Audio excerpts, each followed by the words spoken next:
acts of insurgents. So far as the state responsibility for the acts of insurgents is concerned, the general rule, but there is a controversy in activities whether they will be responsible or not. According to Fenwick, state responsibility for the acts of insurgents is different from state responsibility for the acts of mob violence when they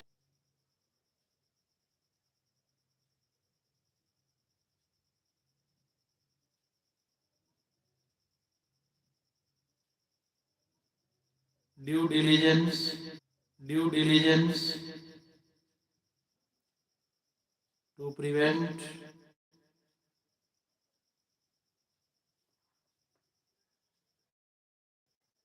it because it is in the interest of the state to suppress it. In the words of Henrik,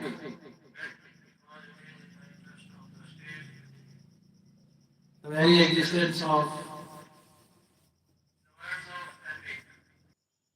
due diligence on the part of the state in suppressing it, since the government had an immediate interest in such an open attack upon its authority, as pointed in the ninth edition of Oppenheim International Law, where the aim of insurrection or rebellion is to cause of government lies to exercise due diligence to prevent or immediately crush the insurrection and to punish those responsible for injury to foreigners. What is Calvo doctrine? The doctrine was propounded by Calvo of Argentina and hence it is called Calvo doctrine. According to this doctrine, during civil war, the state is not responsible for the losses suffered by the alien persons because if this responsibility is independence of weaker states, in the words of Henrik, the general principle that the state is not responsible for became associated in Latin America with the name of the Argentina publicist Calvo, who argued in his treatise on international law that the state could not accept responsibility for losses suffered by foreigners as the result of civil war or insurrection on the ground that to admit responsibility in such case would be the menace to independence of weaker state by subjecting them to the intervention of strong states and would establish an unjustifiable inequality between nationals and foreigners, but many states such as America and England do not accept completely the above doctrine, since the revolts or insurrections are frequently in the state. The presumption that state made due diligence becomes weak. Reference may also be made here to the insertion of the Calvo clause in context providing for the determination of any dispute arising out of the contract by national courts and preventing the home government of the alien concerned from making diplomatic intervention in order to prevent appeals by aliens to their home governments for diplomatic intervention on behalf of their contradictory a number of Latin American states during the later part of the 19th century adopted a policy of writing into New Year into their contacts with aliens a clause known as the cargo clause, the general tenor of which was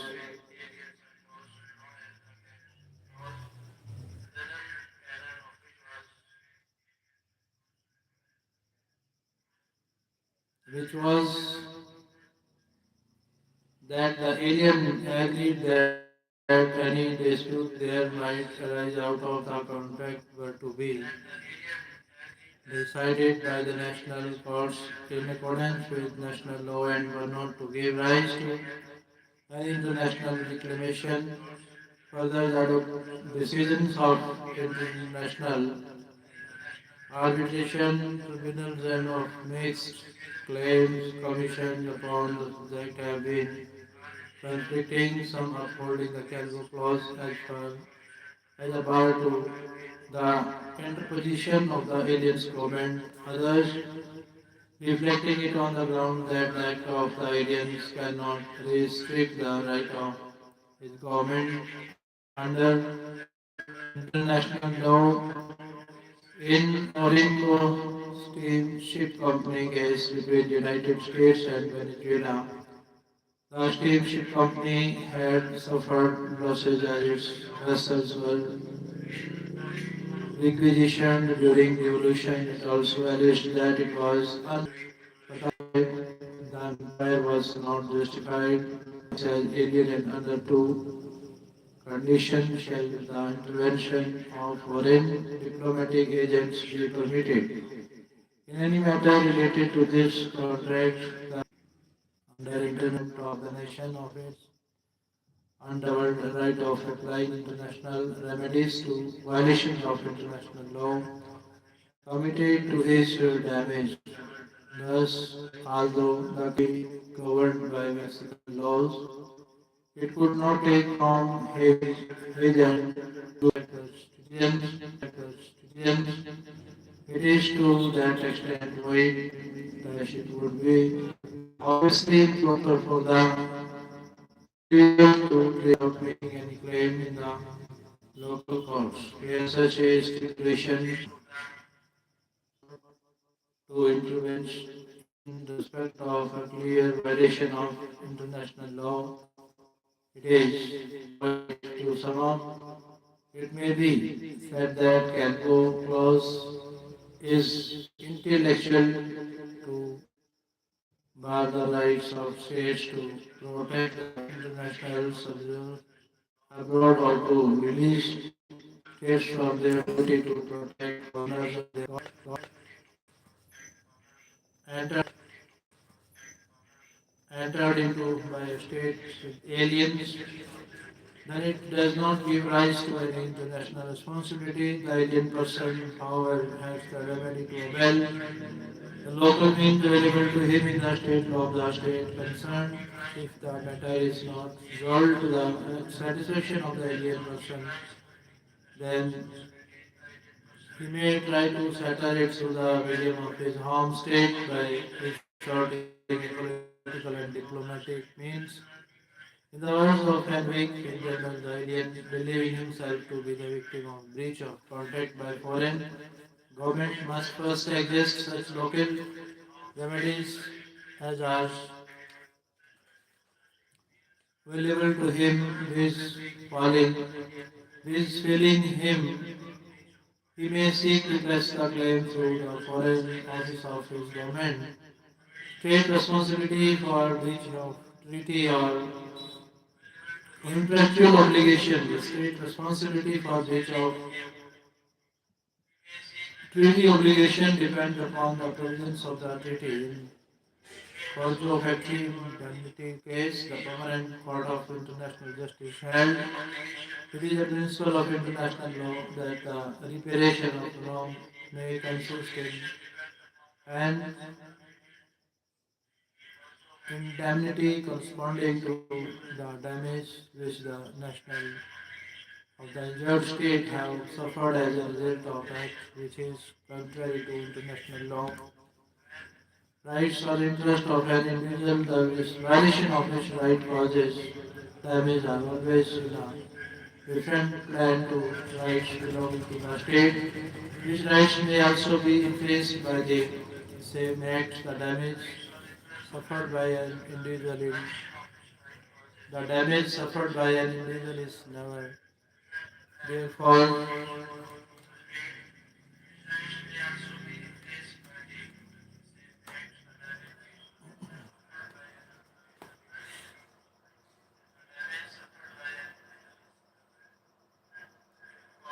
identical in kind with that which will be offered by a state. It can only afford a convenient scale for the calculation of the reparation due to the state in several cases. International arbitral awards have awarded damages under two separate heads. One is damage suffered by individual and two is damage sustained by claimant state. I'm alone is an illustrative case on the award of such type. In this case, I am alone. A British ship of Canadian registry was sunk by a United States Coast Guard vessel in 1929 as it was engaged in the smuggling of alcoholic liquor in the United States.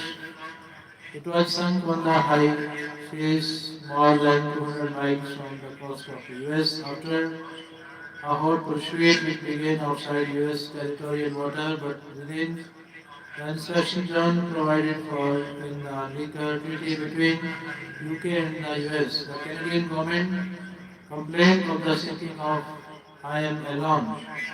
The Canadian claim was referred to the commissioners appointed under the convention concerned. In their final report, the commissioners observed defined as a fact from September 1928 down to the date when she was sunk. I am alone. Although a British ship of Canadian registry was de facto on, controlled and at critical times managed, and where movements directed and her cargo dealt with the disposed of by a group of persons acting in concert who were entirely or nearly so citizens of the United States and who employed her for the purpose is mentioned, that is, smuggling of liquor in view of tax, so no compensation ought to be paid in respect of the loss of the ship or the cargo, the act of sinking the ship. However, by officers of the United States Coast Guard was an unlawful act, and the Commissioner considered that the United States ought formally to acknowledge its illegality and to apologize to His Majesty's Canadian government therefore. And further, that as a material amend in respect of the wrong, the United States should pay the sum of $25,000 to His Majesty's Canadian government, and they respond accordingly. As pointed out earlier, if a state contracts with the citizens of another state, then generally there is no state responsibility in consequence of the breach of such contract. But if any contract entered into with another state, that it will enforce the contract entered into with a citizen of the state, then there will be state responsibility in consequence of the breach of the contract with the citizens in this connection. Anglo-Iranian Oil Company case deserved a special mention here. Anglo-Iranian company registered in British on April 19, 1933. The contract was entered into between this company and Iran,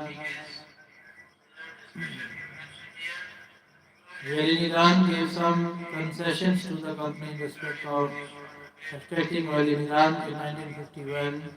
Iran nationalized this company by passing a law. Iran nationalized this company by passing a law to that effect. Britain contended that the said contract was sponsored by her, and Iran had promised not to end or otherwise make any change in the concessions granted. The International Court of Justice held that for an implied treaty in respect of a contract between a state and the citizens of Another state it is necessary that there should be sufficient evidence for the same. The court rejected the contention of Britain on the ground that there was no privity of contact between Russia and Britain. The court also rejected the view that the agreement of 1933 was both a concessionary contract between Iran and the company and an international treaty between Iran and the UK, since the UK was not a party to the contract. The position was not altered. The position was not altered by the fact that the concessionary contract was negotiated through the good offices of the Council of the League of Nations. State responsibility in respect of ex- expropriation of foreign property.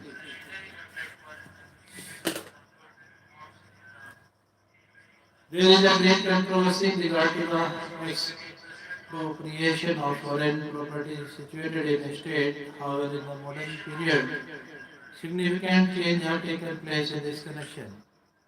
Till the 19th century, if any state expropriated the foreign property, it was considered to be the violation of international law, making the shared state liable for the state.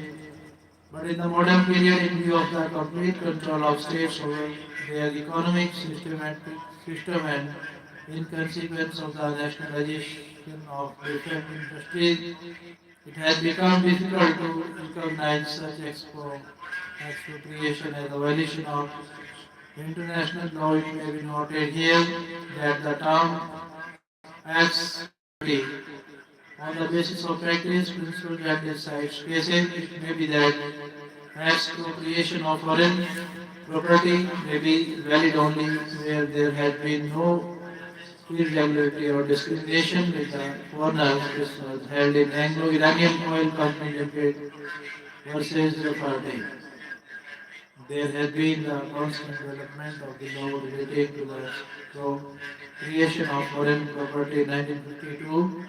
The General Assembly approved the concept of economic self-determination through a resolution. The said resolution referred Anglo-Iranian Oil Company Limited versus SUPUR and Anglo-Iranian Oil Company Limited versus attempts to question Kabushiki Kesha.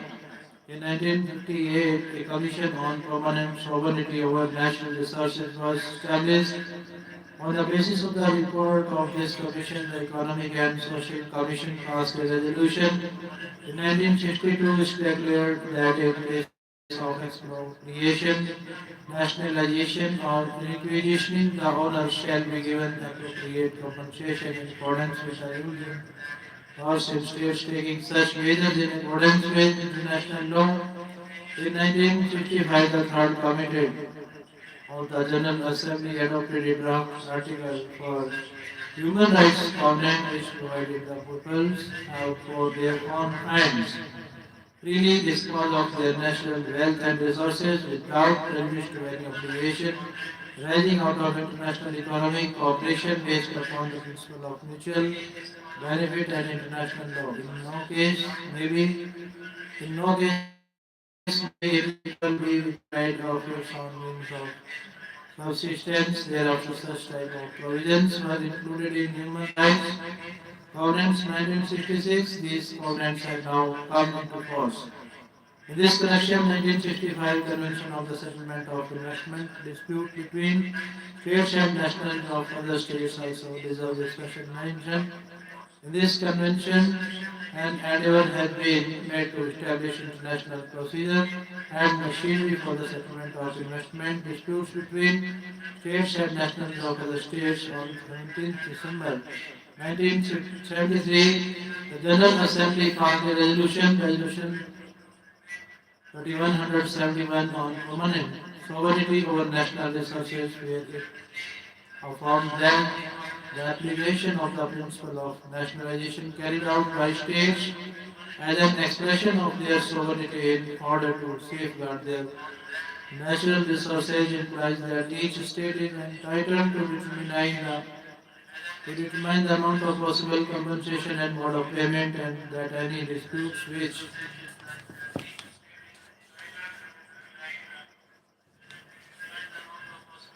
which might arise should be settled in accordance with the national legislation of each state carrying out such measure.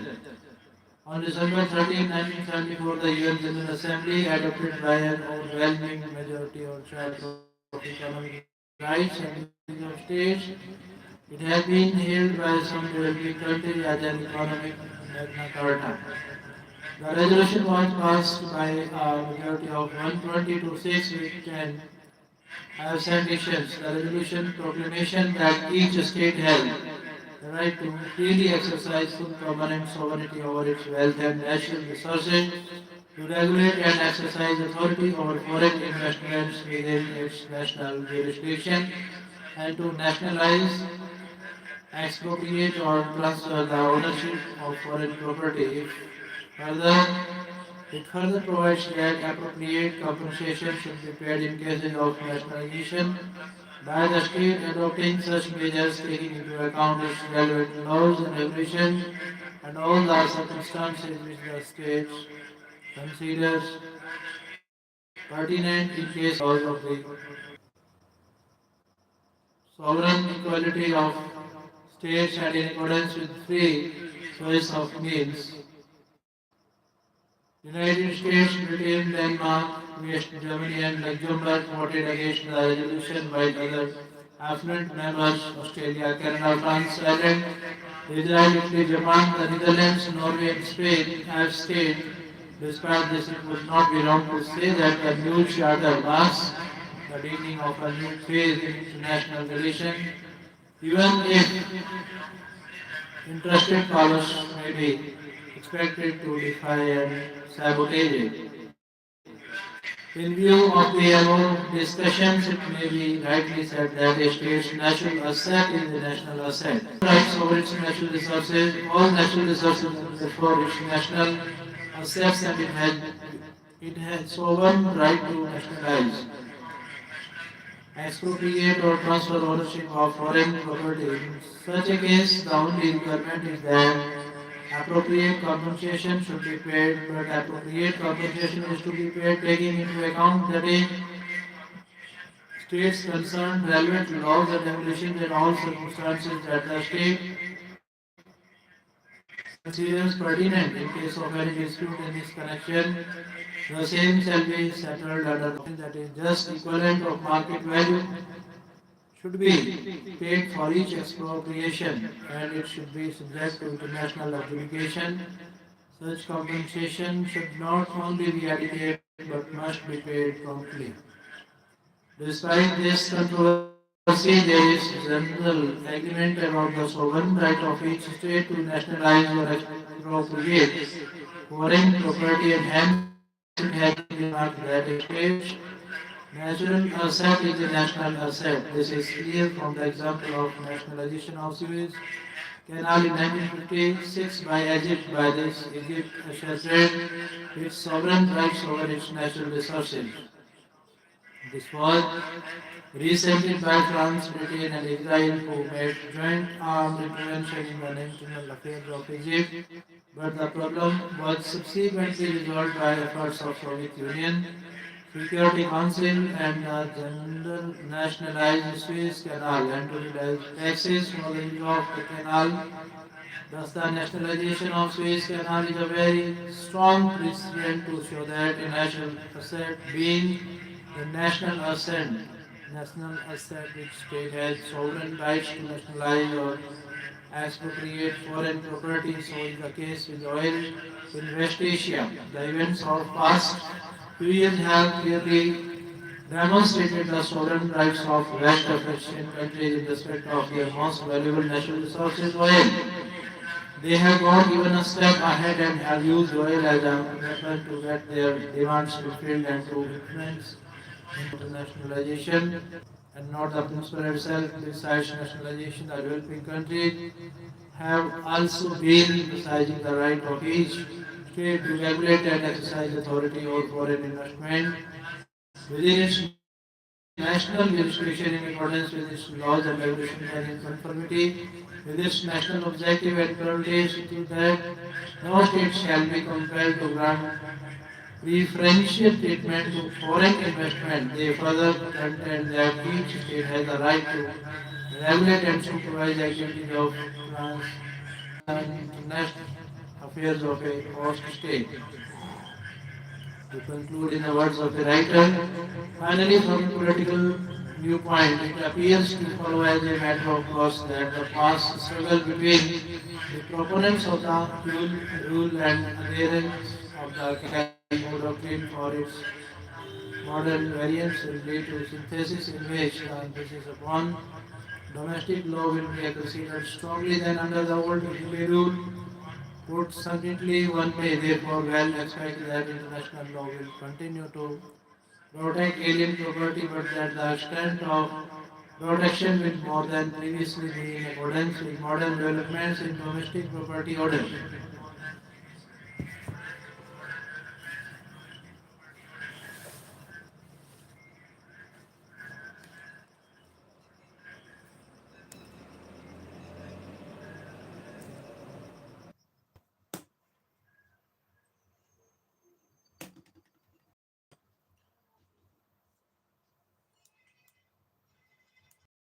I respect all brothers and sisters, ladies and gentlemen, students, scholars, teacher, trainer, professor, professional, officer, officers, these learners, those who are listening, watching YouTube channel 3M Creator. I welcome all respected doctors, directors, honorable minister managers, honorable advocates, retired administrative advisors, those who are listening, watching YouTube channel 3M Creator. I welcome all. Dear friends, as you know that after after Holi, we celebrate Dulhandi.